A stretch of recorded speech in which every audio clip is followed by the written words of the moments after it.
Je suis le maître Eric, je suis chef d'équipe chez les commandos marines de Jaubert, les forces spéciales de la Marine nationale.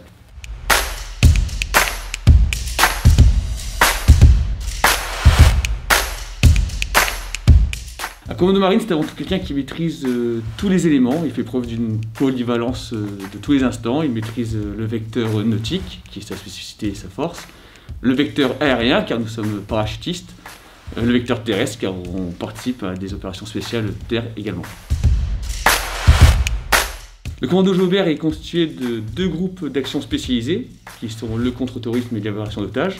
Il y a également les SNO, l'équipe de surveillance et neutralisation d'objectifs. Et ensuite, deux groupes d'actions spéciaux, ainsi que de l'ECT, l'escouade de commandement tactique, qui est un peu la tête pensante de tout ce joli monde. Alors, j'ai commencé par faire une faculté de droit, et devant une sorte de vide existentiel, j'ai postulé auprès d'un CERFA, le centre de recrutement de la Marine nationale. Par la suite, j'ai été pris chez les fusiliers marins, et j'ai eu la chance de postuler et de réussir le stage commando marine des brevets élémentaires. On appelle ça la période d'évaluation. Elle dure entre 3 et 4 semaines. Actuellement, c'est 3 semaines. Elle est extrêmement difficile car elle met à rude épreuve tous les sens l'on éprouve. C'est la faim, le froid, le manque de sommeil et bien sûr des épreuves physiques qu'il faut réussir. C'est pas juste un stage de survie. De surcroît, elle émousse énormément la confiance en soi. Donc il faut avoir un mental solide. C'est ce que recherchent également les instructeurs. Plus le fait qu'on ne sait pas toujours sur quoi on est jugé, ce qui rajoute un peu plus à la difficulté ambiante de tous les instants. Oui, donc à compter tous les 2 ans, on part en opération extérieure pour une durée d'environ 4 à 6 mois. Mais à cela, peut très rapidement venir s'ajouter d'autres missions d'un autre employeur, qui sont la Marine nationale, non pas le COS. C'est des missions d'une durée d'environ 2 mois à 3 mois. Ça peut être comme par exemple la lutte contre les narcotrafiquants. Il y a une longue période de remise en condition, qui soit humain, mais aussi technique, technologique, les nouvelles procédures, les nouvelles capacités. Donc il y a une grande phase d'entraînement pour être prêt pour la nouvelle mission, être encore meilleur que ce qu'on était précédemment. Et ensuite, accessoirement, on a aussi une vie de famille et des activités personnelles qu'on essaye de mener à bien aussi. Oui. C'était lors d'un déploiement à Djibouti, une période d'exercice, dans le cadre d'un assaut mer, qui est notre spécificité également. On avait navigué toute la nuit lors d'un raid sur les embarcations rapides. Le but étant d'effectuer l'action à l'aube, vraiment au tout début, au lever du soleil. Et là, on voyait l'objectif qui était un navire qui se découpait vraiment sur l'arrière-plan un petit peu ensoleillé, avec vraiment avec le ciel rouge, cette grande masse noire. Donc déjà, il y a cette prise de conscience de tous les éléments, les embruns qui vous fouettent le visage, le vent qui vous siffle aux oreilles, la vitesse du vecteur, et puis très rapidement la prise de contact immédiate avec cette grande masse métallique qui vous domine de toute sa hauteur, qui vous engloutit de sa masse.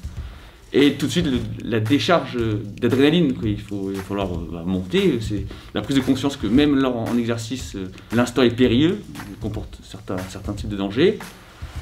L'action qui est très brutale, très spontanée.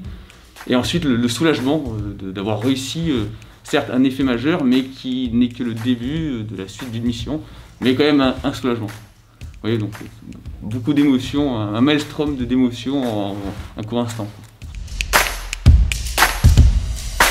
Les qualités du commando aujourd'hui, c'est cet appétit pour la connaissance, d'être au plus près de la technologie, des procédures, du quotidien. Ensuite, il y a le fait qu'on ait été filtré, une sélection, comme on l'a dit précédemment, très rude, qui va en sortir que les meilleurs éléments, ou les moins mauvais. Par la suite, le fait d'être force spéciale nous donne accès à beaucoup d'entraînement, beaucoup de moyens pour s'entraîner. Et aussi le système de tuilage, où le plus jeune arrivé va avoir accès à la connaissance de son supérieur, par ancienneté ou par grade, qu'importe. Cette ambiance quotidienne, quotidiennement quand on va au travail, ne peut que nous pousser vers le haut, car on veut sans cesse ressembler à la personne qui est au-dessus de nous, qui est plus expérimentée, qui a plus de missions. et qui a beaucoup de choses à nous apprendre. Donc il y a aussi un transfert de savoir qui est très important. Et ben déjà, il y a tous les préjugés qui sont inhérents à la condition militaire, bon, on ne va pas revenir là-dessus.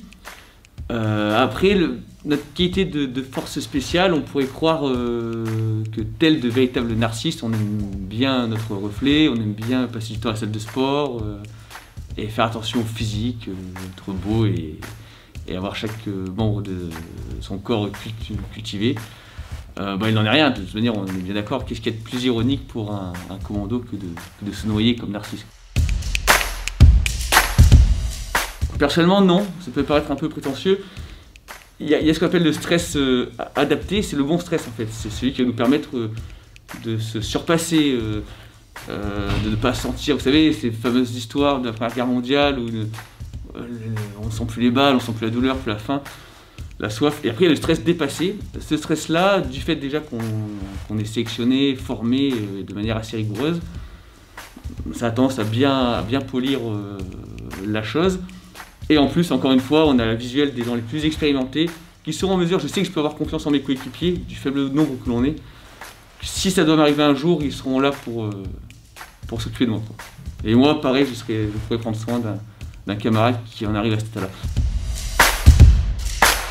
C'est vrai qu'au début de la vidéo, on parle de la capacité à maîtriser les 5 vecteurs. On en maîtrise un qui n'est pas des moindres, c'est celui de la mer. Donc je pense qu'à ce sujet-là, la question elle est vite répondue. Tout d'abord, il ne faut pas que le milieu militaire de base soit rédhibitoire. C'est quand même quelque chose qui est très particulier. La hiérarchie, l'autorité, on ne compte pas ses heures, enfin, tout ça c'est quelque chose qui est connu du grand public. Mais ensuite, Commando Marine, on l'a dit tout à l'heure, c'est être force spéciale. C'est un métier très chronophage, qui va demander une implication de tous les instants, et qui va demander à passer par une sélection et un filtrage très rude. Donc il faut être passionné, savoir où est-ce que l'on met les pieds, être préparé physiquement, c'est quand même un prérequis important, et avoir une énorme dose de motivation.